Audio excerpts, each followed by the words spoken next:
للعالمين. اللهم صل على حبيبنا وشفينا ومولانا أبي القاسم المصطفى محمد. اللهم صل على محمد وآل محمد.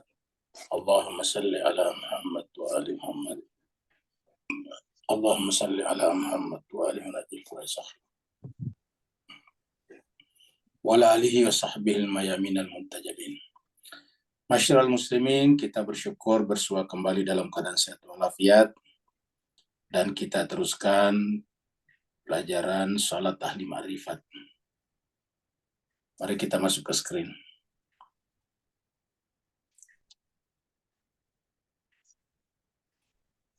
Jadi pembahasan kita terakhir sampai di sini, tanggal 25 Mei yang lalu. Ini berkaitan dengan bahwa orang kalau sudah sampai pada tingkat hakikat, maka kemudian perbuatannya matanya adalah melihat dengan mata Allah Subhanahu wa taala, seperti juga tadi sore kita sampaikan. Tapi sebaliknya, kalau kemudian tidak sampai ke situ, maka terkadang berbeda antara hati dan lisan kita. Pada awalnya kita melatih, kalau kita hatinya sudah terlanjur sakit atau fi qulubihim maradun, maka hati harus kita latih melalui lisan. Sampai kemudian apa yang diucapkan lisan tertulis, tercetak, terpahat di dalam jiwa. Sehingga nanti pada akhirnya jiwalah yang menjadi sumbu daripada lisan. Jadi di dalam jiwa terniatkan, maka kemudian disusul dengan lisan. Jadi apa yang dikatakan lisan itu adalah merupakan manifestasi, penjelmaan, aktualisasi, aktual daripada kalbu. Jadi ini disebut dengan satunya kata dengan hatinya. Nah, sedangkan orang munafik itu kan berbeda antara yang diucapkan dan di hatinya. Nah, ini pembahasan kita terakhir yang tanggal 25 ini. Ya, jadi di sini dikatakan bahwasanya, ya kita lihat di sini, ya, kita mulai dari sini. Bukan zikir ini saja, nama Allah, nama Rasulullah, nama agama Islam, nama Al-Quran yang suci, nama para imam yang luhur, dan segenap pengetahuan yang tidak sampai ke dalam lubuk kalbunya juga akan dia lupakan. Jadi nanti ada orang yang melupakan, bahkan sampai kepada sakratul maut. Jadi belum sampai di akhirat, di sakratul maut sudah mereka lupa, sudah berbeda antara apa yang ada di dalam hatinya dengan apa yang diucapkannya. Jadi yang ada dalam hatinya tiba-tiba seperti terhapus, lupa semuanya. Nah, di sini dikatakan semuanya menjadi ia lupakan. Saat ditanya ini oleh malaikat Munkar dan Nakir di dalam kubur, di alam barzakh, ia juga tidak akan bisa menjawab pertanyaan mereka. Talqin yang dibacakan untuknya juga tidak dapat membantu keadaannya. Jadi kita, Bapak Ibu semuanya, kalau ada orang meninggal, ya kita boleh mentalkinkannya. Tapi ingat, talqin itu kan sesuatu yang baik saja, bukanlah syarat kematian. Bukan syarat perlakuan kita orang hidup kepada orang mati. Kalau yang mati itu kan hanya kewajiban kita pada mati, yang pertama adalah memandikan, yang kedua adalah mengkafankan, yang ketiga adalah mensalatkan, yang keempat menguburkannya. Tapi alangkah baiknya kalau kita talkinkan, karena ada hadis Nabi mengatakan lakinu mautakum bila ilaha illallah. Talkinkanlah orang-orang meninggal di antara kalian dengan kalimat la ilaha illallah. Jadi ada kata talkinkanlah. Nah, tapi mereka yang memang tidak tersimpan di hatinya, ya sini katakan talkin yang dibacakan untuknya juga tidak dapat membantu keadaannya itu.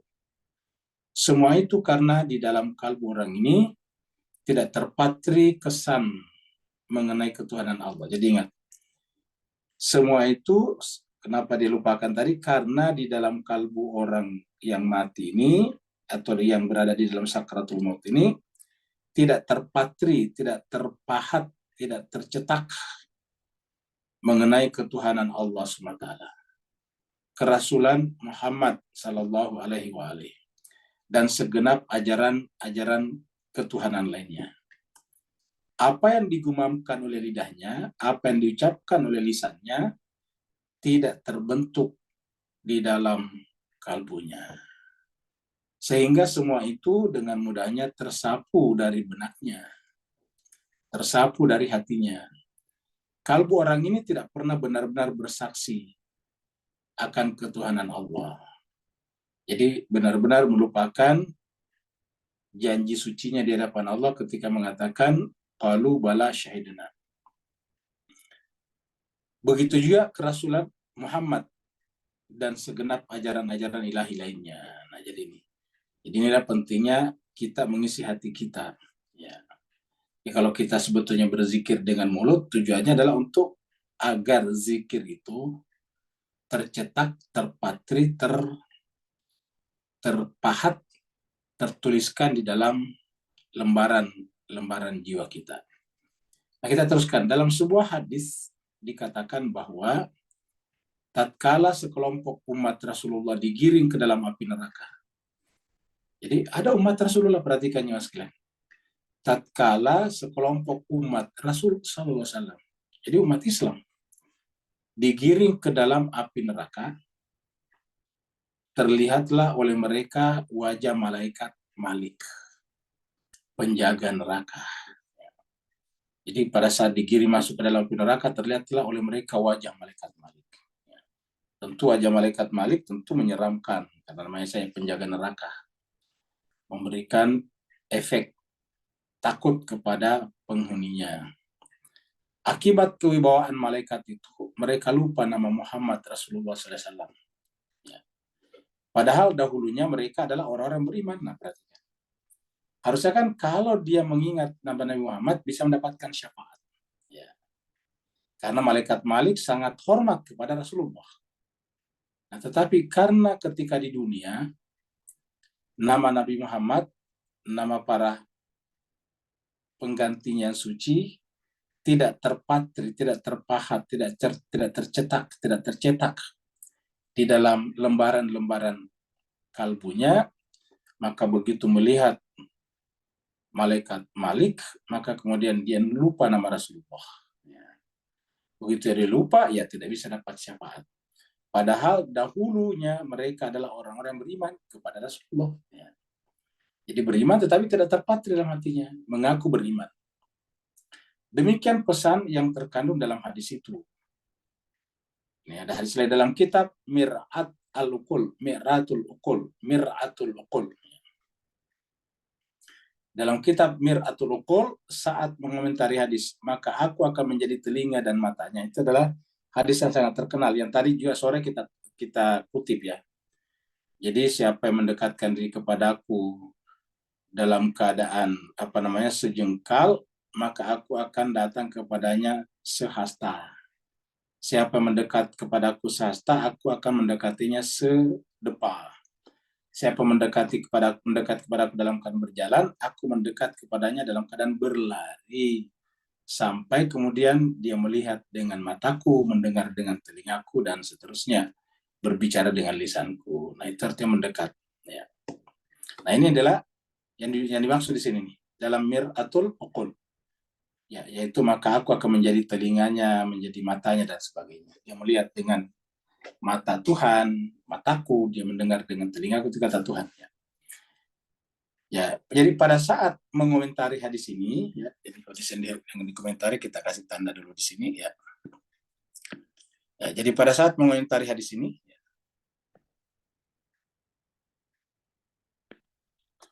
ahli hadis besar, ya, terutama di kalangan mazhab ataukah madrasahul bait, ya. Al-Majlisi rahmatullah atau radhiyallahu anhu mengatakan, Al-Majlisi rahmatullah mengatakan bahwa, ini komentar Al-Majlisi, seorang muhakik, mengatakan bahwa mereka yang tidak menggunakan mata tidak menggunakan telinga, dan seluruh anggota tubuhnya di jalan kepatuhan kepada Allah, maka nanti di sana tidak akan memiliki mata dan telinga rohani. Jadi di sana tidak akan memiliki mata dan telinga rohani. Ya. Di sana tidak akan memiliki mata dan telinga rohani. Ya. Di sana bangkit dalam keadaan buta. Mata dan telinga fisiknya tidak akan berpindah ke alam sana. Mata dan telinga fisiknya tidak akan berpindah ke alam sana, sehingga di alam kubur dan di akhirat, di hari kiamat, ya hidup tanpa mata dan telinga. Ya, coba. Ini yang dikatakan al-majlis ini sama di Quran. Mari kita contohnya lihat surat Thaha di sini. Ini ada surat Thaha di sini. Ini surat Thaha ini, ya kita lihat di sini nih. Ayatnya 124 ya, 124. Allah berfirman, "A'udzubillahi minasyaitonirrajim. Bismillahirrahmanirrahim. Wa man a'rada an dzikri, dan siapa yang berpaling dari peringatanku." Dzikri bisa bermakna kitab suciku. Kalau saya artikan zikri itu Al-Quran. Ya. Siapa yang berpaling daripada Al-Quran, Al-Quran itu kan adzikr ya. Jadi siapa yang berpaling dari Al-Quran, fa'inna, maka sungguhnya lahu baginya dalam kehidupan dunia ini ma'isyatan dangka, kehidupannya menjadi sempit. Makanya berdasarkan ayat ini, berdasarkan Al-Quran ya, kalau kita ingin hidupnya nyaman, maksud nyaman itu lapang dalam kehidupan dunia ini, ya akrablah dengan Al-Quran. Siapa yang hidupnya akrab dengan Al-Quran, bergaul dengan Al-Quran, berdialog dengan Al-Quran, membaca Al-Quran dan mentadabburinya, ya berarti kehidupannya akan luas. Karena dikatakan siapa yang berpaling daripada kitab suciku, maka sungguhnya kehidupannya akan dangka. Dangka itu sempit. Ya. Yang lebih parah lagi adalah wanahsyuruhu, dan kami akan membangkitkannya nanti yaumal kiamat, pada hari kiamat, a'ma, dalam keadaan buta. Jadi wanahsyuruhu yaumal kiamati a'ma. Kami akan membangkitkannya di akhirat dalam keadaan buta, a'ma. Lalu kemudian dia bertanya, qala, dia berkata, jadi ketika dia bangkit di sana dalam keadaan buta, ingat kata bata buta seperti tadi kata majelisi, bahwa mata fisiknya di dunia tidak terbawa ke akhirat, ya, tidak menjadi sebab adanya mata rohaninya, sehingga di akhirat karena mata rohani dibutuhkan, ia tidak bisa melihat, dia menjadi buta. Nah, ketika bangkit di sana dalam keadaan buta, dikumpulkan di sana dalam keadaan buta, dia berkata kepada Tuhan, qala, berkata yang buta berkata, Rabbi, wahai Tuhanku, lima hasyartani a'ma. Wahai Tuhanku, lima hasyartani a'ma. Kenapa kamu mengumpulkan aku dalam keadaan buta? Lima hasyartani a'ma. Kenapa kamu Tuhan mengumpulkan aku? Maksudnya membangkitkan aku dalam keadaan buta. Wa qad kuntu, padahal aku dulu di dunia, basira, dalam keadaan melihat. Wa qad kuntu basira, padahal dulu di dunia aku dalam keadaan basira, dalam keadaan melihat. Ya. Jadi aku di dunia melihat. Wa qad kuntu basira. Ya. Allah berfirman, qala, ya, menjawab tadi keberatannya. Kadzalika, begitulah, atat ka ayatuna. Begitulah, atat ka ayatuna. Ya. Datang kepadamu ayat-ayat kami, kan berarti Al-Quran tadi kan. Dikira makanya Al-Quran, ayat-ayat kami, fanasita, tetapi kamu melupakannya. Fanasita, kamu melupakannya. Wa kadzalika, maka begitulah, al-yauma, pada hari ini, tunsa, kamu juga dilupakan. Nah, jadi dilupakan, di sana tidak diperhatikan. Akhirnya apa? Kesimpulannya dia buta nanti juga di sana. Jadi ayatnya seperti ini kita temukan dalam Al-Quran berkali-kali. Kalau kita tulis misalnya di sini tulisan a'ma, ya, nah, kita akan temukan beberapa ayat a'ma. Kan tulisannya tadi di sini kan adalah a'ma, ini a'ma. Kalau kita tulis di sini tadi mana? Ini a'ma, kita akan menemukan ini, ya. Jadi contohnya ini kita ambil beberapa saja. Ya, ar-ra'd tadi ada, di sini juga Al-Isra juga ada, Al-Isra Taha tadi kita sudah ambil ya. Sudah kita ambil ya. Ada berapa nih ya. Jadi ini adalah contoh-contoh orang-orang buta di akhiratnya. Nah, jadi kita ambil contoh misalnya saja adalah surat Al-Isra ini kan. Kita biasa angkat juga. Al-Isra ini surat yang ke-72. Surat yang ke-17 ayat 72. Itu adalah Al-Isra. Kita angkat di sini Al-Isra. Ayat 72.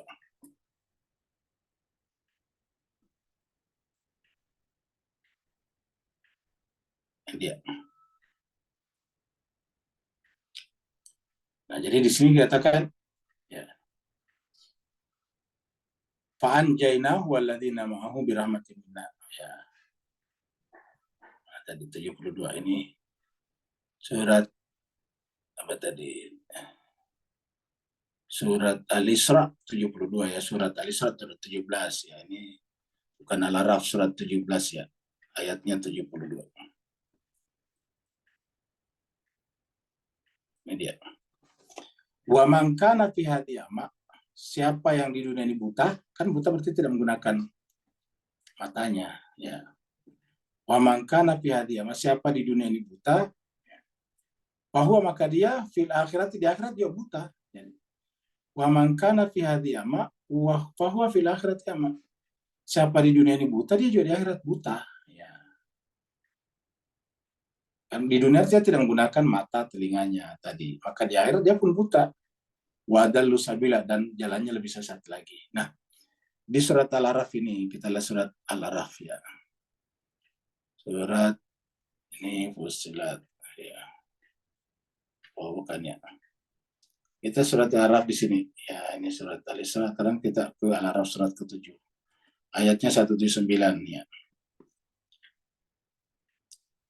179.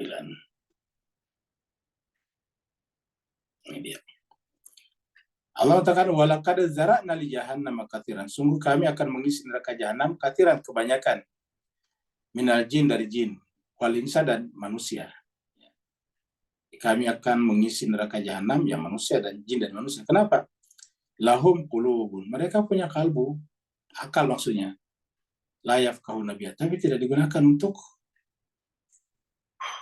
berpikir, ya, tidak digunakan untuk memahami biha ayat-ayat Allah. Walahum ayun, mereka punya kuping, telinga, la yubsiruna biha, tidak digunakan untuk melihat. Ya. Walahum adzan, dia punya kuping, telinga, la yasmauna biha, tapi tidak digunakan untuk mendengarkan ayat Allah. Akan berarti dia butakan dirinya di dunia sekarang, ya. Sehingga nanti di akhirat dia buta. Ulaika kal an'am. Jadi kata-kata biha di sini ayat-ayat Allah, Al-Qur'an, ya. Maka Allah mengatakan ulaika, mereka itulah kal an'am, seperti hewan ternak. Balhum adal, bahkan mereka itu adalah paling sesat, ya.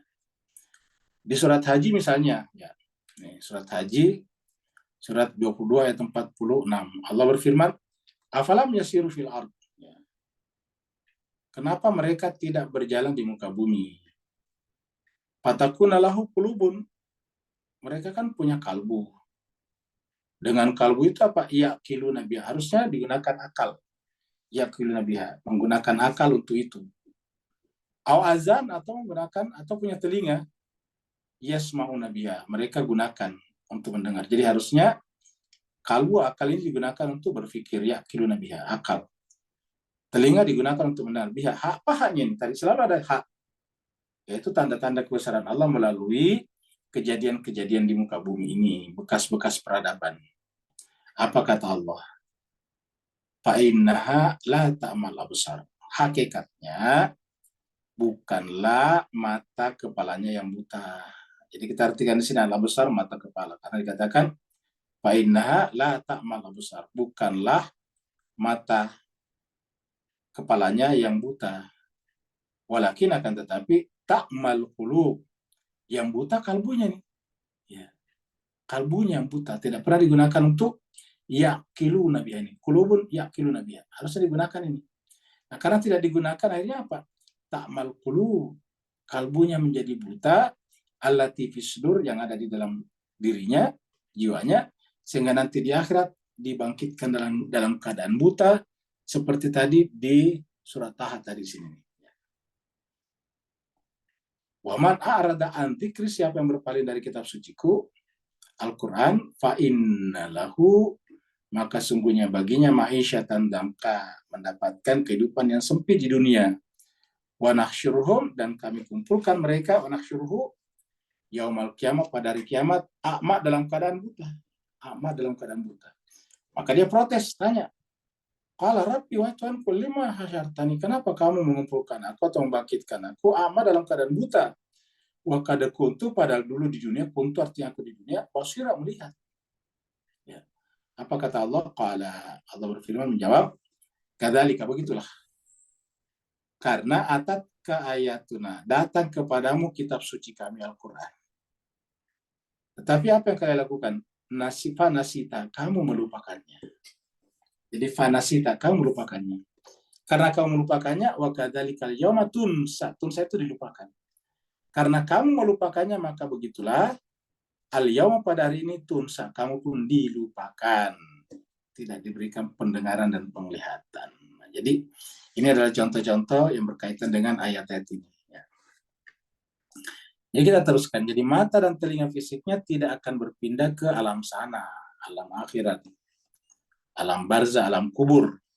Sehingga di alam kubur dan di hari kiamat, ia hidup tanpa mata, tanpa telinga. Ya. Jadi hidup tanpa mata, tanpa telinga di sana. Bayangkan kalau dalam keadaan sudah tidak melihat, tidak mendengar apa-apa, coba. Padahal bagian yang akan menjawab segala pertanyaan di alam kubur kelak adalah anggota-anggota anggota-anggota tubuh rohania kita tersebut. Jadi kalau kita tadi dikasih talqin, ya kita tidak bisa menjawab juga pertanyaannya nanti malaikat mungkar dan nakir. Kenapa? Karena sejak dari dunia kita telah menutup indera jiwa kita, mata, kuping, telinga kita, ya, apa jiwa kita. Jadi bagian yang menjawab segala pertanyaan dalam kubur adalah anggota-anggota rohania. Demikian ringkasan komentar Al-Majlisi rahmatullah alaih. Hadis yang berkaitan dengan tumak nina dan segenap pengaruhnya sangatlah banyak. Tumak nina itu kan tenang apabila kita menyatu dengan Tuhan dalam kesadaran.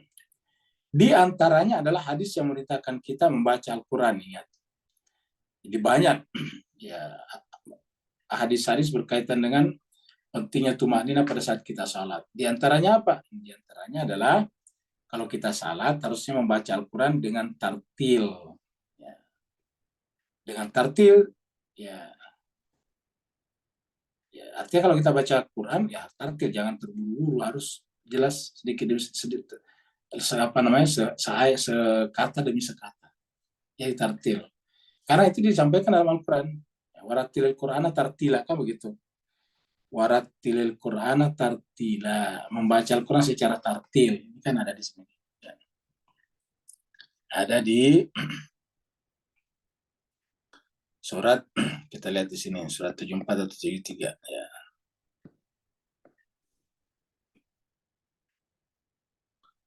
Ya. Nah, berarti ini adalah surat Al-Muzammil ya. Kalau bukan Al-Mudassir, Al-Muzammil. Ya. Kita lihat di sini. Ya ayyuhal muzammil, wahai orang yang berselimut. Kita artinya saya tidur, bangunlah al-laila pada malam hari, illa qalila, kecuali sedikit kamu sisakan untuk istirahat tidur. Nisfahu, setengahnya, awingkus minu, atau setengah daripadanya, atau kurangi daripadanya kalian sedikit. Auzid alaihi, atau tambahkan sepadanya. Nah, baru waratilil Qur'ana tartila, dan bacalah Al-Quran secara tartil. Rattilil Qur'ana tartila. Jadi kita membaca Al-Quran, terutama dalam salat, secara tartil. Dalam tidak salat dia tartil. Jadi kita ngerti apa kata demi kata itu. Warattilil Qur'ana tartila. Jadi membaca Al-Quran, jadi kita artikan membaca Al-Quran dengan tartil, dengan perlahan. Jadi ratil sendiri artinya di dalamnya ada kata perlahan di sini. Artinya bacalah Al-Quran dengan tenang, dengan tumanina, jangan tergesa-gesa. Bagaimana kalau kita ada kegiatan yang sangat mendesak, misalnya ada janji, ya jangan, carilah ayat yang surat yang pendek, yang penting tartil. Misalnya kita sholatnya tidak mau terlalu panjang karena kita misalnya pergi serombongan harus membuat menunggu orang, kan tidak boleh. Maka ayat ini bisa kita amalkan dengan cara mencari surat yang pendek. Karena satu surat sama dengan statusnya surat yang lain. Baru kita baca dengan tartil. Kita baca misalnya Bismillahirrahmanirrahim, wal 'asr innal insana lafi khusr illa alladziina amanu wa 'amilus shalihati wa tawassaw bil haqqi wa tawassaw bis sabr. Jadi harus tartil. Ya. Bacaan pendek, Bismillahirrahmanirrahim, inna a'tainakal kautsar fasalli li rabbika wanhar inna syani'aka wal abtar. Jadi harus tartil walaupun suratnya pendek. Daripada membaca surat yang panjang tapi tergesa-gesa, terburu-buru seperti ayam mematok jagung, nah itu tidak melanggar ayat ini. Nah, jadi harus tartil. Nih, membaca Al-Quran dengan tartil tadi. Ya. Ini ada di antara hadisnya. Diriwayatkan dari Abu Abdillah. Jadi diriwayatkan dari Abu Abdillah alaihi salam.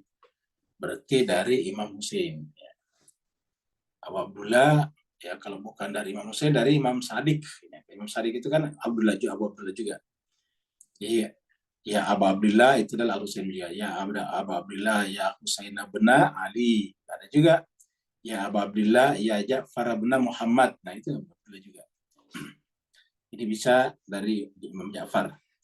Beliau berkata, siapa yang lupa akan suatu surah dari Al-Quran, siapa yang lupa akan suatu surah dari Al-Quran, maka kelak surah itu akan dijelmakan di hadapannya dalam rupa yang elok dan berada di tempat yang tinggi. Elok, tetapi berada di tempat yang tinggi. Ya. Manakala orang yang lupa ini melihatnya, dia lalu bertanya, siapakah engkau? Alangkah indahnya dirimu. Oh, atau duhai, sekiranya engkau adalah milikku. Surah itu pun kemudian menjawab, apakah kau tidak mengenalku? Iya. Aku adalah surat ini dan itu. Misalnya aku adalah surat Al-Zalzalah. Aku adalah surat Al-A'la. Saja begitu. Andai saja kau tidak melupakanku, niscaya aku sudah mengangkatmu ke tempat ini. Andai saja kamu tidak melupakanku, niscaya aku sudah mengangkatmu ke tempat ini. Ya. Kata melupakan di sini bisa bermakna lupa hafalnya, bisa berarti lupa memahami isinya, maknanya, dan mengamalkannya. Andai saja kau tidak melupakanku. Ini sama tadi kata-kata yang kita temukan dalam surat Taha. Kita kembali lagi surat Taha tadinya. Ya. Ini surat Taha tadinya. Kita baca lagi di sini. Ya. Waman a'rad, siapa yang berpaling daripada Al-Quran, kitab suciku, yaitu peringatanku, fa'inna, maka baginya ma'isyatan dongka, penghidupan yang sempit, sulit. Wa nasyuru, dan kami akan mengumpulkan orang itu atau membangkitkan orang itu yaumal kiamat, pada hari kiamat, a'ma, dalam keadaan buta. Qala, lalu dia berkata, ya bahasanya kita protes kepada Tuhan, keberatan kepada Tuhan. Rabbi, wahai Tuhanku, lima hasyartani a'ma, mengapa engkau membangkitkan atau mengumpulkan aku a'ma, dalam keadaan buta? Wa qad kuntu, padahal sungguh aku dulu di dunia basira, melihat. Kuntu artinya dulu di dunia basira, saya melihat. Kenapa sekarang kau bangkitkan aku dalam keadaan buta? Allah menjawab, qala kadzalika, begitulah. Atatkah, karena ketika datang kepadamu ayatuna, ayat-ayat daripada kitab suci kami, panasitaha, kamu melupakannya. Panasitaha. Karena kamu melupakannya, maka wakadzalika, maka begitulah al-yauma, pada hari ini, saat ini, tunsa, kamu pun dilupakan. Jadi sama tadi maksud daripada hadis ini. Jadi, apakah kau tidak mengenalku? Aku adalah surat ini dan surat itu. Andai saja kau tidak melupakanku, niscaya aku sudah mengangkatmu ke tempat ini juga. Nah, bagaimana menyesalnya kita pada saat itu. Jadi lagi-lagi Al-Quran, Bapak Ibu sekalian.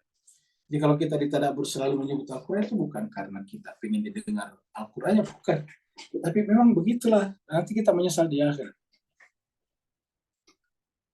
Dalam hadis lain disebutkan, siapa saja yang membaca Al-Quran dari kalangan pemuda beriman, maka Al-Quran itu akan bercampur dengan darah dan daging jiwa. Siapa saja yang baca Al-Quran dari kalangan pemuda beriman, maka Al-Quran itu akan bercampur dengan darah dan dagingnya. Tentu maksudnya sini, kalau kita membaca Al-Quran, lebih cepat, lebih baik. Sejak muda. Apakah kita tidak boleh atau salah kalau kita sudah tua baru belajar Al-Quran? Tentu tidak salah. Tetapi kemampuan mencerap, kemampuan memahaminya kita tentu berbeda ketika masih muda. Karena ada pepatah orang dulu mengatakan, belajar di waktu muda bagaikan memahat di atas batu. Belajar di waktu tua bagaikan melukis di atas air. Memahat di atas air. Coba kalau kita memahat di atas air, yang nggak ada bekasnya. Coba ada Bapak Ibu bikin tulisan di atas air. Nggak ada bekasnya. Tapi kalau kita tulis di atas batu, berbekas dan susah hilang. Nah, begitulah pepatah dulu mengatakan, belajar di waktu muda bagaikan memahat di atas batu. Nah, sekarang kalau gitu apa kita harus berputus asa ya? Kalau begitu Pak Ustadz, saya sudah berputus asa, kalau saya belajar lagi. Kenapa? Bagaikan memahat di atas air. Nah, jangan kita lihat dari situnya. Kita lihat kesungguhan kita di hadapan Allah. Ini yang kita, karena kita tidak punya lagi. Ya Tuhan, usia muda saya sudah lewat. Saya tidak mungkin kembali lagi ke sana. Tapi saya punya kerinduan. Saya punya semangat dan keinginan untuk memahami kitab suci-Mu. Karena hanya dengan memahami kitab suci-Mu lah, aku bisa memahami dirimu dan diriku. Nah, kalau kita sampaikan ini, maka Allah melihat kesungguhan kita. Sebagaimana Allah berfirman di tempat lain bahwa kalian tidak mungkin masuk surga sebelum Allah tahu siapa yang bersungguh-sungguh di antara kalian dan siapa yang sabar. Ya. Am hasibutum an tadkhulul jannah walamma ya'lamillahu alladhina jahadu minkum wa ya'lamas sabirin. Apakah kalian menganggap masuk surga begitu saja sebelum Allah melihat mengetahui siapa di antara kalian yang bersungguh-sungguh. Nah, jadi dan sabar. Nah, jadi inilah maksudnya di sini. Rahasia di balik ungkapan itu adalah bahwa pada masa muda kekeruhan dan kekotoran kalbu hati relatif lebih sedikit. Jadi waktu kita muda kan hati kita boleh dikata masih fresh ya. Fresh from the open kamu gitu. Baru segar keluar dari open. Ya, jadi masih kurang noda-nodanya. Belum banyak yang dipikirkan. Waktu masih muda itu kan murni kita berpikir tentang belajar. Dengan demikian, Al-Quran akan lebih cepat, lebih besar, dan lebih kekal, membekas di dalam kalbunya. Jadi itu kalau kita muda. Seluruh hadis berkenaan dengan pokok soal ini, insya Allah akan lebih banyak kami paparkan dalam bab membaca. Jadi nanti ada babnya khusus membaca Al-Quran. Ya. Jadi ada bab membaca Al-Quran. Jadi ada bab membaca Al-Quran. Bab membaca Al-Quran. Karena ingat, ya di dalam salat itu wajib baca Quran. Ya. Di dalam salat itu wajib baca Quran. Makanya kalau salat itu disebut sebagai tiangnya agama. Karena semuanya ada di sana. Di dalam salat ada syahadat. Di dalam salat ada baca Quran. Di dalam salat harus berpuasa karena tidak boleh makan sambil salat. Ya. Dalam salat harus berhaji menghadap ke kiblat Baitullah. Itu semuanya ada. Ya. Di dalam salat bahkan kita pernah baca dalam Quran bisa berzakat, bersedekah seperti yang dilakukan Imam Ali ketika ada orang masuk ke masjid dan memberikan cincinnya. Jadi nanti akan dibahas secara lebih dalam di dalam bab membaca Al-Quran. Dalam hadis lainnya dinyatakan tiada sesuatu yang lebih dicintai Allah dari perbuatan yang dilakukan secara rutin meskipun sedikit. Nah ini di hadis Sunni juga ada disampaikan seperti ini, yaitu bahwasanya yang disenangi Allah itu adalah istiqamah. Ya, istiqamah. Dan dikatakan bahwa istiqamah itu lebih berat daripada amalan itu sendiri. Amalannya gampang, misalnya kita membaca Al-Quran misalnya 10 ayat. Atau kan misalnya satu lembar lah, satu page, satu lembar. Ya, bukan satu lembar, satu page, satu halaman. Setiap kita selesai sholat. Mungkin kita bisa baca sekali dua kali, tapi berketerusan itu yang berat. Nah, maka dikatakan bahwa Nabi mengatakan bahwa yang berat dari amalan itu bukan amalannya, tetapi istiqomahnya. Jadi yang berat daripada suatu amalan bukan amalannya, tetapi istiqomahnya, berketerusannya. Ya. Jadi tiada sesuatu yang lebih dicintai Allah daripada perbuatan yang dilakukan secara rutin, meskipun sedikit. Jadi secara rutin, apa artinya rutin? Istiqomah. Ya. Jadi perbuatan dicintai Allah bukan perbuatannya, tapi istiqomahnya. Ya. Istiqomahnya. Inilah yang berat.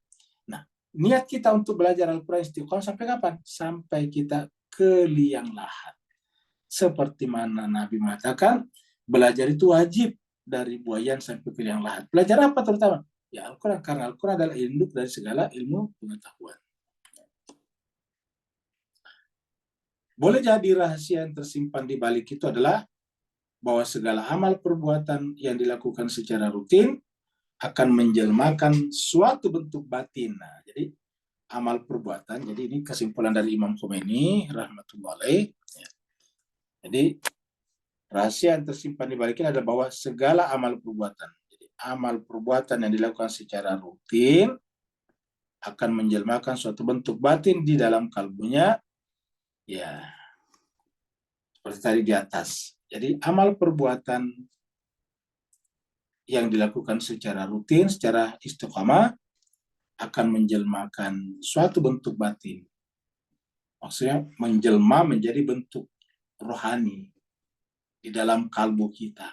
Ya, kalau kita istiqamah melakukannya. Dan itu akan mensifati jiwa kita. Misalnya rajin baca Quran, maka Al-Quran akan mensifati jiwa kita. Nah, jadi itulah ya salah di antara amalan-amalan yang bisa membuat kita tumak nina. Ini kan adalah amalan yang kita sebut bisa membuat kita tumak nina, ya. Tumak nina, ya. Itu makna. Itu makna itu adalah merasa tenang, ya. Dan dengan tenang itulah baru kita bisa sampai kepada Allah, karena harus tenang dulu, tumak nina dulu, baru diridhoi, baru kemudian masuk ke dalam golongan hamba dan surga. Seperti yang ada di dalam surat Al-Fajr, ya ayyatuhan nafsul mutmainnah irji'i ila rabbiki radiyatan mardiyah wadkhuli fi ibadi wadkhuli jannati. Nah, gitu. Sekarang kita masuk ke bab baru ini, memelihara ibadah dari gangguan setan. Ya. Jadi memelihara ibadah dari gangguan setan. Ya, yang penting kita sampaikan bahwa yang namanya setan atau kayak yang namanya tukang goda itu ada. Ya, bisa dari manusia, bisa di kalangan jin.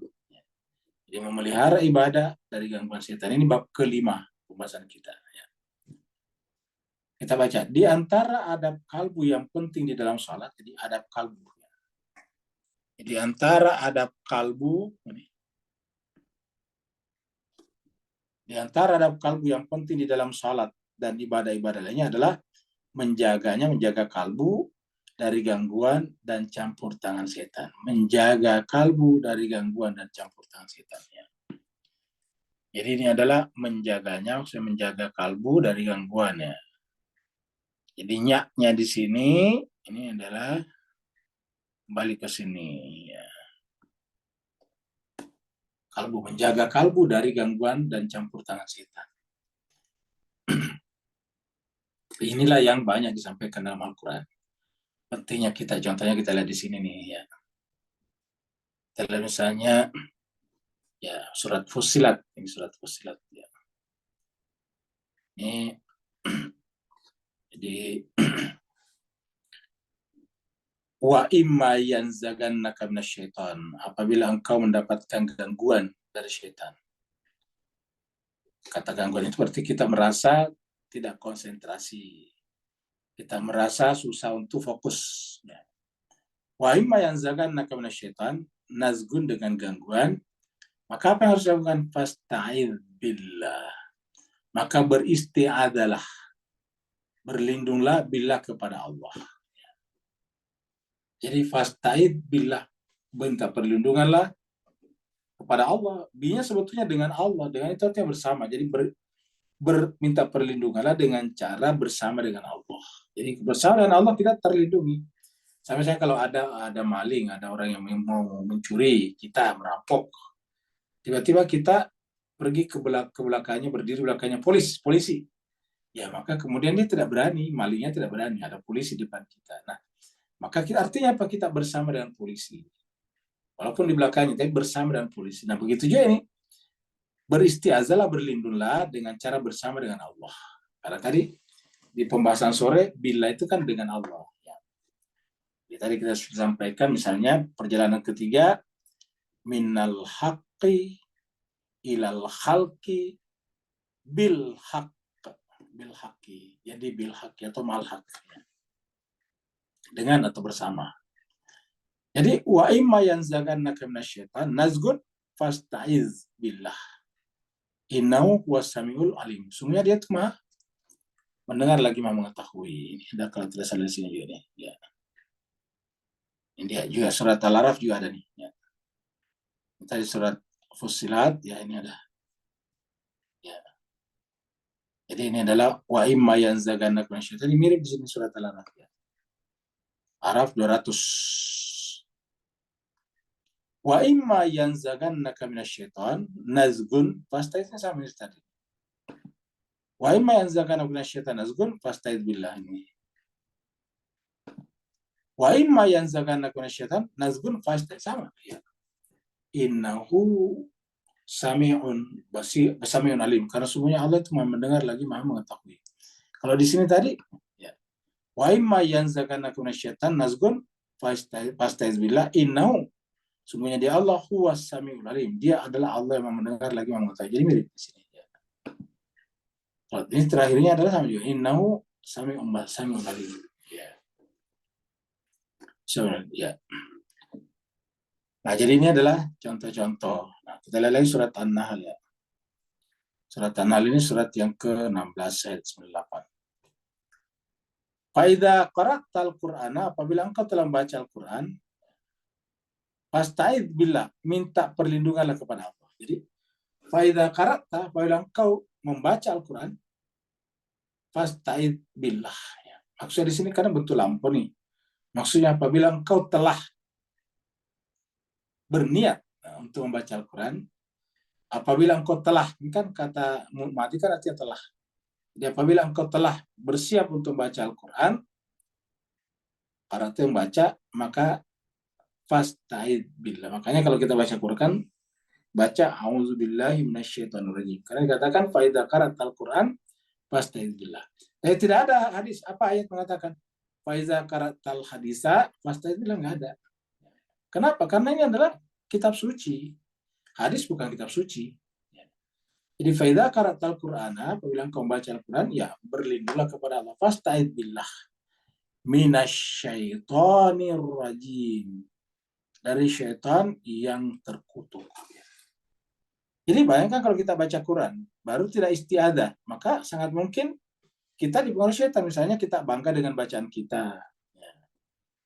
Kita minta dihormati dengan bacaan kita. Kita takut nanti kalau tidak dapat apa-apa dari bacaan kita. Nah, itu banyaklah. Jadi dengan demikian kata fastaiz billah ini adalah karena setiap orang yang memiliki kelebihan, apalagi kelebihannya membaca Al-Quran, maka sangat mungkin diserang oleh penyakit hati, ya, terutama ego tadi. Jadi makanya faiza qara'tal Qur'ana, Fastaiz billahi minasyaitonir rajim. Inau sungguhnya dia syaitan itu laisalau tidak ada baginya sultan kekuatan ya alal ladzina amanu terhadap orang-orang beriman. Wala rabbim dan kepala Tuhannya ia tawakkalun bertawakal. Jadi syaitan tidak kuat di sana. Nah, jadi ini adalah apa namanya ayat-ayat yang ada dalam Al-Quran pentingnya beristiadah kepada Allah Subhanahu wa Ta'ala. Kita kembali ke sini. Diulangi lagi, di antara adab kalbu yang penting di dalam salat dan ibadah-ibadah lainnya adalah menjaganya dari gangguan dan campur tangan setan.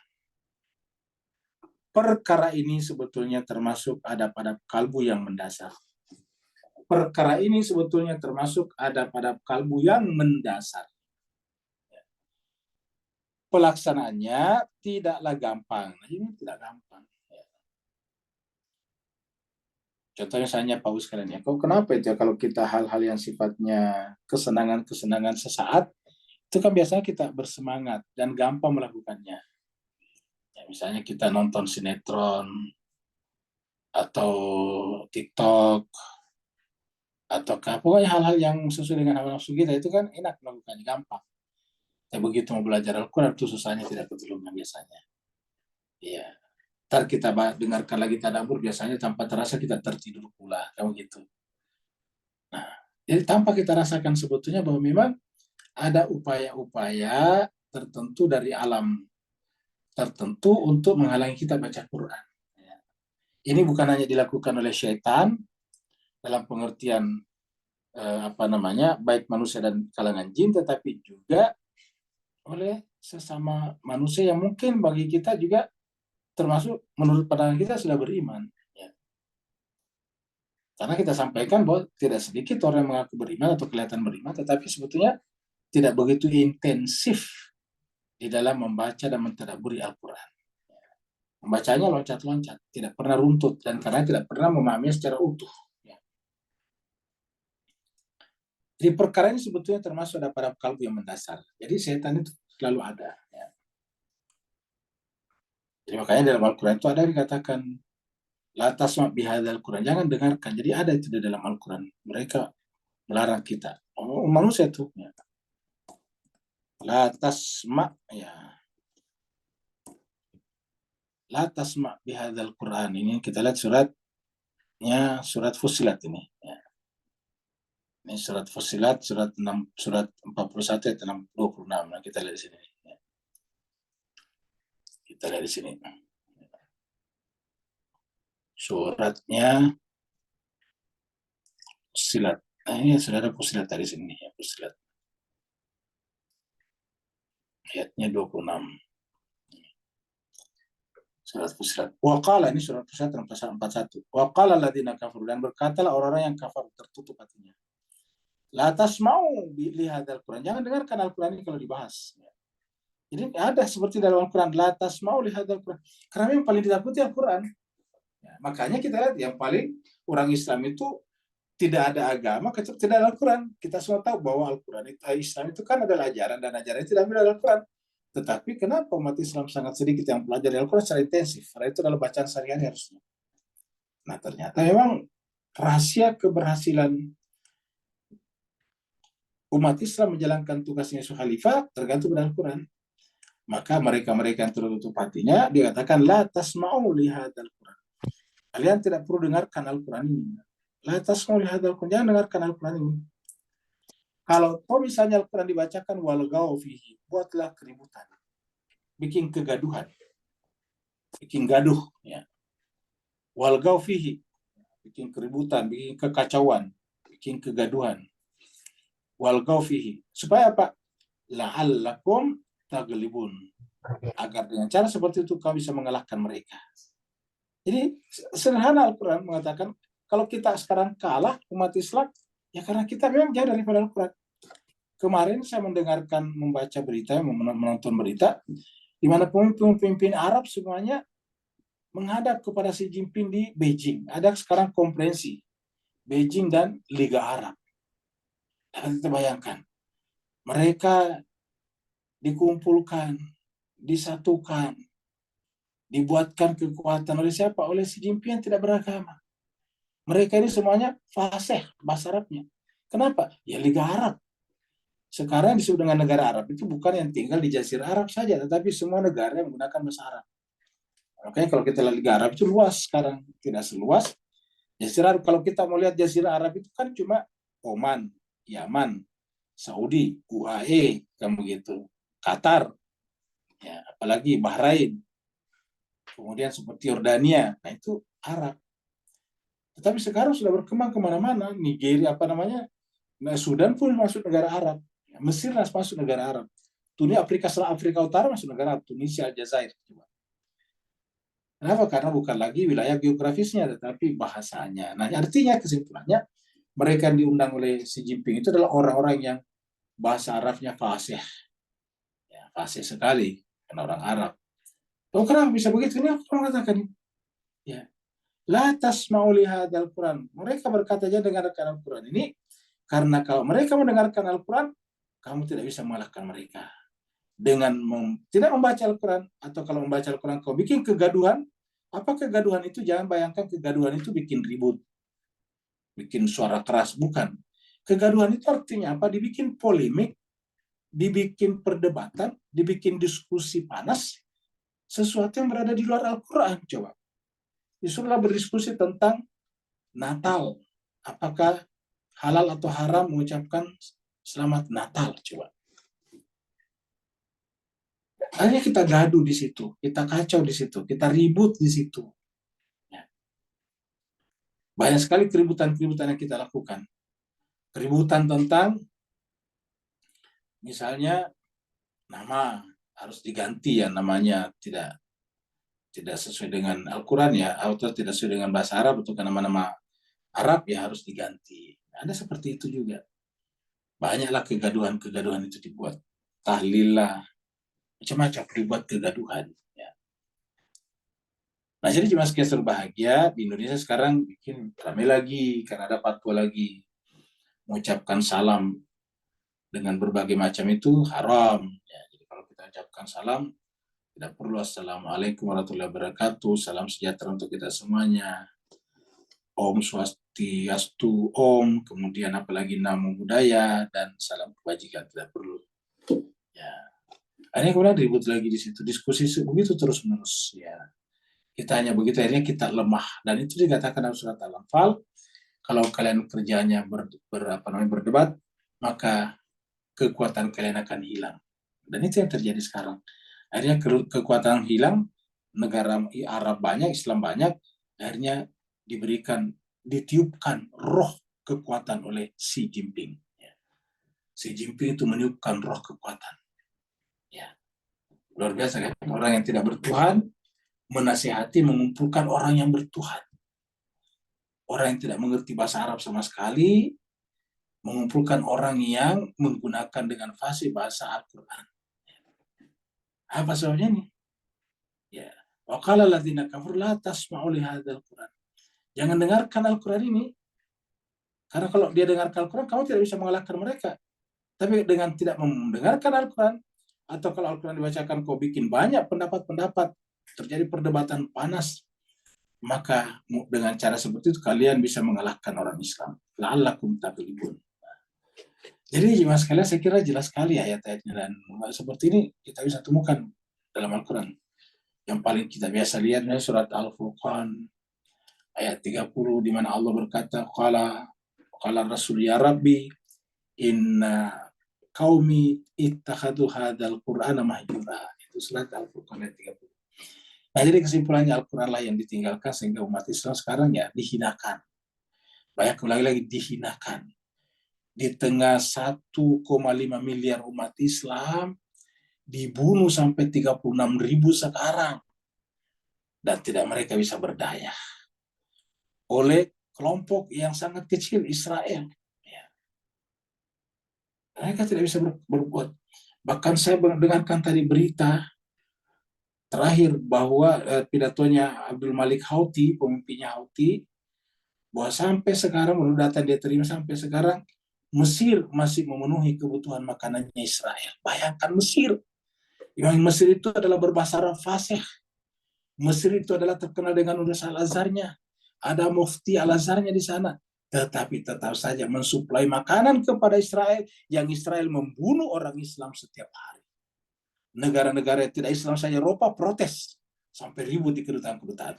Tetapi pemerintah Mesir yang Islam itu, yang ada Al-Azharnya itu, boleh dikata dialah yang mensuplai makanan kepada Israel, ya, supaya Israel tetap bisa eksis dan membunuh orang-orang Islam. Di mana siapa sekarang yang lebih mulia? Ya.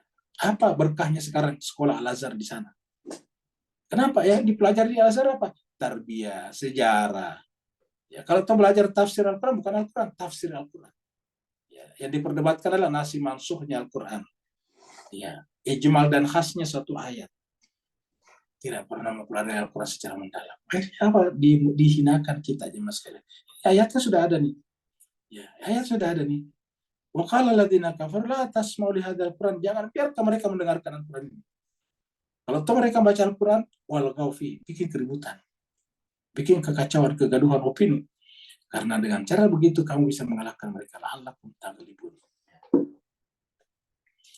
Nah, jadi jemaah sekalian berbahagia, inilah yang kita lihat di dalam. Jadi untuk mencapai derajat salat ma'rifat, ya diantaranya harus memelihara ibadah dari gangguan setan.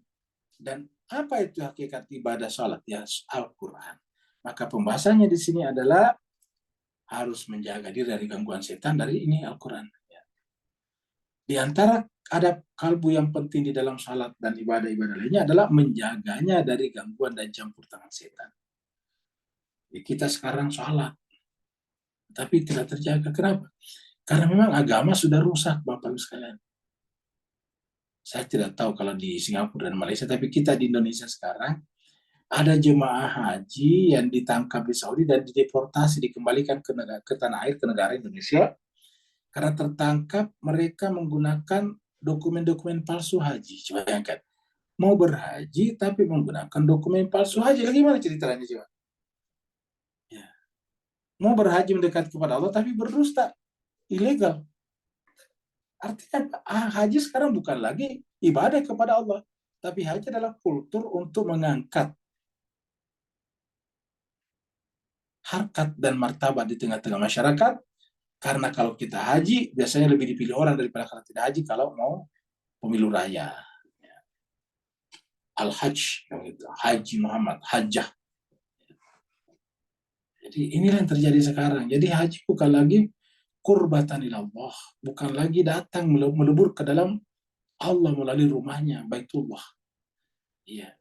Jadi mereka bukan lagi duyufur rahman, tapi mereka adalah duyufus syaitan. Kenapa ya? Melakukan dengan cara yang salah. Ada lagi pejabat yang pergi berhaji dengan menggunakan uang korupsinya, coba bayangkan. Jadi ini artinya bagaimana kita bisa melakukan semuanya dengan benar kalau sudah ada campur tangan setan. Perkara ini sebetulnya termasuk ada pada kalbu yang mendasar. Pelaksanaannya tidaklah gampang dan mengandung banyak kepelikan, kesulitan. Banyak muskilah. Ayat Al-Quran yang menyifati orang-orang mukmin sebagai golongan yang senantiasa memelihara sholatnya, barangkali mengacu pada keseluruhan tingkat pemeliharaan ibadah. Tetapi yang terpenting darinya adalah memeliharanya dari gangguan dan campur tangan setan. Ya. Apa itu campur tangan setan? Campur tangan ego kita. Togok kita, sikap togok kita yang pada diri kita. Nah, inilah jemaah sekalian terbagi pembahasan kita pada kesempatan kali ini. Kita sampai di sini, ini hari tanggal 1 Juni ya, 24 ya. Yang mau bertanya dipersilakan. Waalaikumsalam. Waalaikumsalam warahmatullahi wabarakatuh. Silakan, Bang. Alhamdulillah berkat. Baik.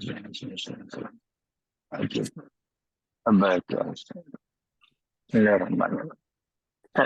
Kita tahu bahawa suci bersih kita daripada alam alastu rabbikum, menyaksikan Allah, maknanya dia ada masalah syahadat tanpa tabir. Kita mengkasyafkan.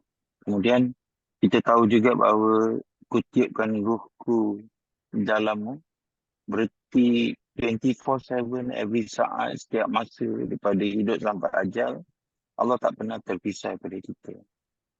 So maknanya kita tidak mampu untuk mensyirikkan Allah berdasarkan dua kenyataan tadi. So beri pencerahan, teguran bagaimana kita boleh terkena penyakit-penyakit yang mengakibatkan apa tu, dua benda yang jelas tadi akhirnya jadi kabur sekabur-kaburnya, Ustaz. Barakallahu fiikum. Baik, terima kasih banyak Pak Nur. Jadi Bapak Ibu sekalian, memang secara eh, insania kita ini adalah makhluk yang sangat mulia. Jadi ya kalau ada biasa mengatakan orang salah, ya itu kan manusiawi, sebetulnya kurang tepat. Karena kenapa? Karena manusiawi itu seakan-akan ya wajar lah, dia memang manusia. Padahal manusia itu sebetulnya aslinya orang mulia, makhluk yang mulia. Allah mengatakan dalam surat 17, laqad karramna bani Adam. Jadi kita itu adalah orang yang mulia di sisi Allah, ya. Ini ada surat 17 tadi di sini, ya. Surat 17, surat Al-Araf, ya. Surat Al-Isra, ya. Surat Al-Isra. Ayatnya 70. Ya. Walaqad karramna bani Adam. Walaqad karramna bani Adam. Kami telah memuliakan anak cucu Adam. Jadi anak cucu mulia. Karena karim, mulia. Jadi saya katakan manusia. Kita, kalau salah ya wajarlah manusia. Pada sebetulnya kalau kita salah bukan manusia, itu hewan. Jadi walaqad karramna bani Adam. Sungguh kami telah memuliakan anak cucu Adam.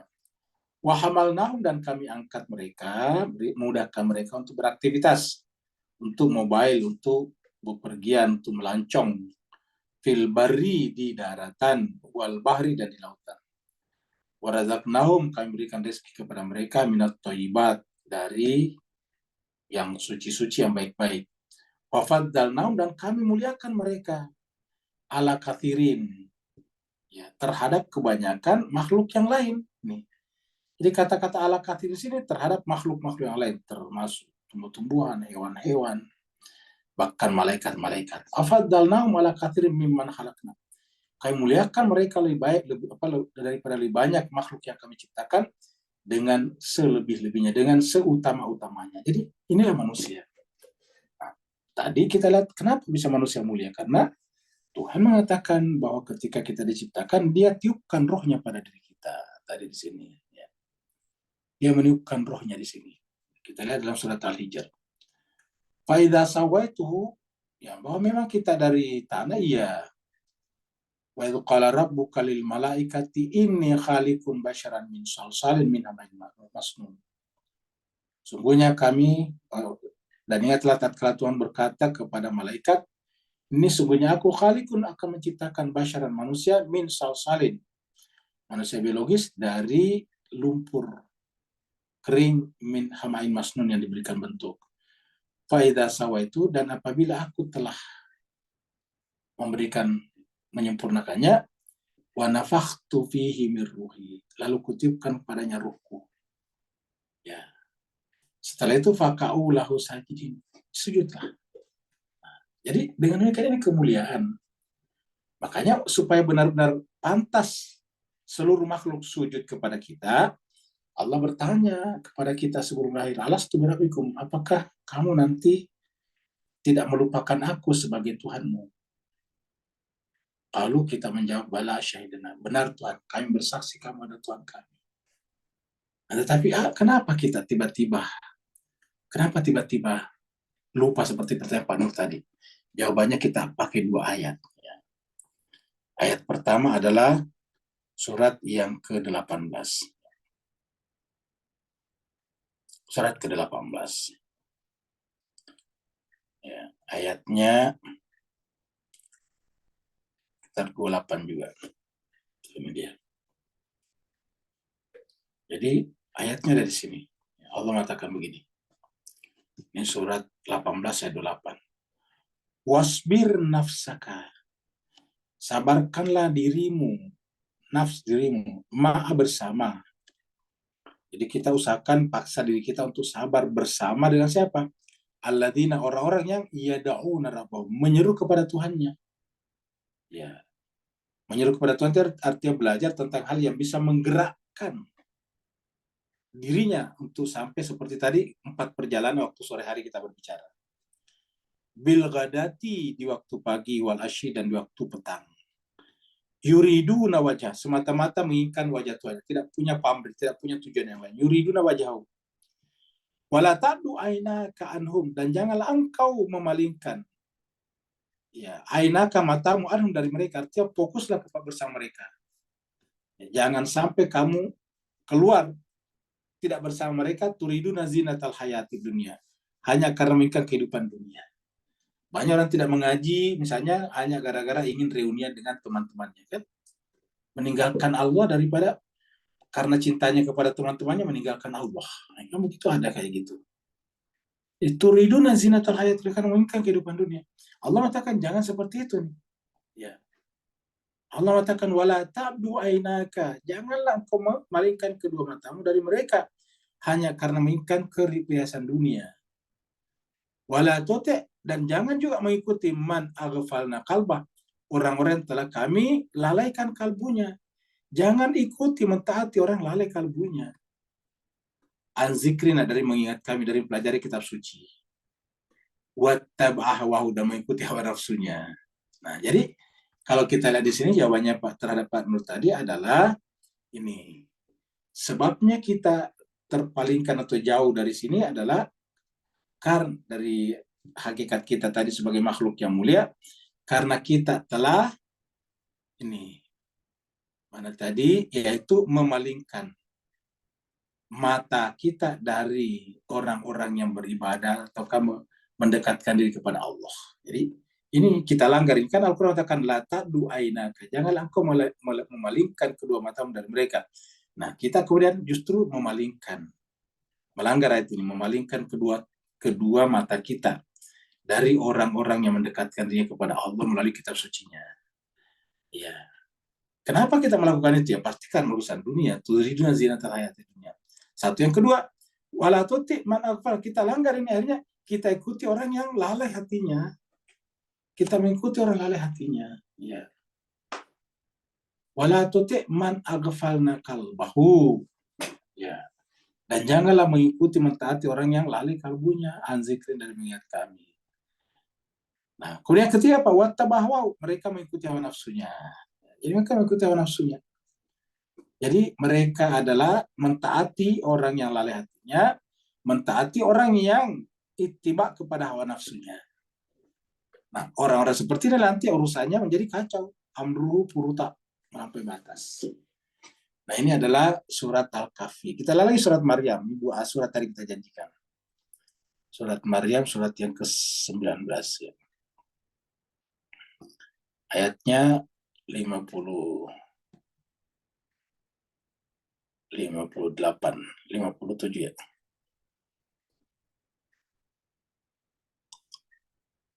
Maryam, ya ini 59 ya. Nah, jadi kita baca dulu 58 ya. Ini adalah nabi-nabi ini. Ini cerita nabi-nabi di atas ini. Ya. Ulaika alladzina an'ama Allah, mereka itulah para nabi-nabi adalah orang yang Allah beri nikmat. An'ama Allah. Dan kita minta supaya bersama mereka. Surat alladzina an'amta alaihim. An'amta berarti an'ama Allah. An'ama Allah alaihim minan nabiyyin. Dari nabi-nabi. Min dzurriyyati Adam, dari keturunan Adam. Wa mimman khalaqna manuhin, dan keturunan dari orang-orang yang kamu angkut bersama Nabi Nuh. Wa min dzurriyyati Ibrahim, dan zuriatnya Ibrahim. Wa Israel, zuriatnya Nabi Yakub. Wa mimman hadaina, dan dari orang-orang yang kami berikan petunjuk. Wa jitabaina, dan kami telah pilih. Idza tutla alaihim, apabila dibacakan kepada mereka ayatul Rahman, ayat-ayat Rahman, kharru sujada wa buqiya, mereka tersungkur sujud dan menangis apabila apa? Dibacakan ayat-ayat Rahman, bacakan Al-Quran kepadanya. Jadi kan itu sama satu-satu bahasan tadi.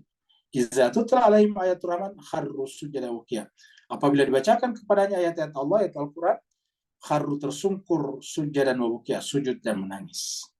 Nah, lalu kenapa tadi? Apa jawaban dari Pak Nur tadi? Nah, di sini inilah yang menyebabkan fakhalafa min ba'dihim, tetapi digantikan di belakang mereka. Setelah mereka ada penggantinya dengan pengganti yang buruk. Fakhalafa min ba'dihim khalfun, jadi ada khalifah pengganti setelah mereka.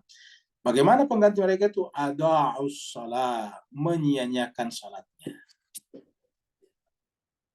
Wattaba'u syahwat, mengikuti syahwatnya. Syahwat di sini artinya hal-hal yang menyenangkan.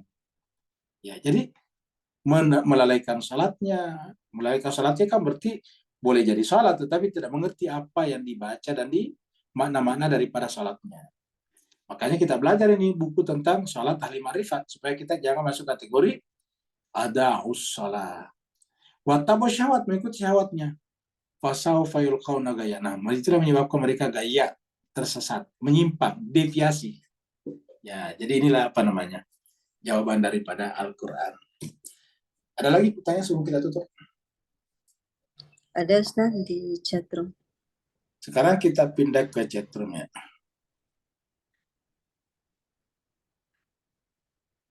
Dari Pak Burhan. Apakah boleh saya mengartikan ayat tartila itu sebagai kesederhanaan dalam setiap perbuatan saya, baik ianya dari segi amal praktik maupun rohani? Mohon dinasihati. Jawabannya bisa saja, tetapi apa namanya tentu tidak hanya itu saja. Jadi bisa saja, karena tartila itu artinya membaca dengan perlahan-lahan. Bisa diartikan juga kalau kita berpakaian yang sederhana, kita berkata-kata juga yang sederhana. Maksudnya sederhana itu tidak menyakiti hati orang dan sebagainya. Nah, begitulah semuanya, sehingga kemudian yang tartil itu artinya ya dengan cara yang tumaninah, dengan cara yang tidak terburu-buru. Ya. Jadi supaya apa? Supaya di dalam membaca Al-Quran itu ada masa, tempo, waktu untuk merenungkan artinya. Karena hanya dengan merenungkan dan mengetahui artinya lah kita bisa mengamalkan. Kalau tidak ditahu artinya nggak bisa diamalkan. Nah, malahnya nanti yang melahirkan kesederhanaan seperti ditanya Pak seperti ini. Jadi jawabannya benar. Terima kasih banyak atas pertanyaan Bapak Ibu sekalian. Mohon maaf atas segala kekurangan. Kita akhiri sampai di sini. Wa'alafu minkum. Wassalamualaikum warahmatullahi taala wabarakatuh. Waalaikumsalam. Waalaikumsalam warahmatullahi wabarakatuh.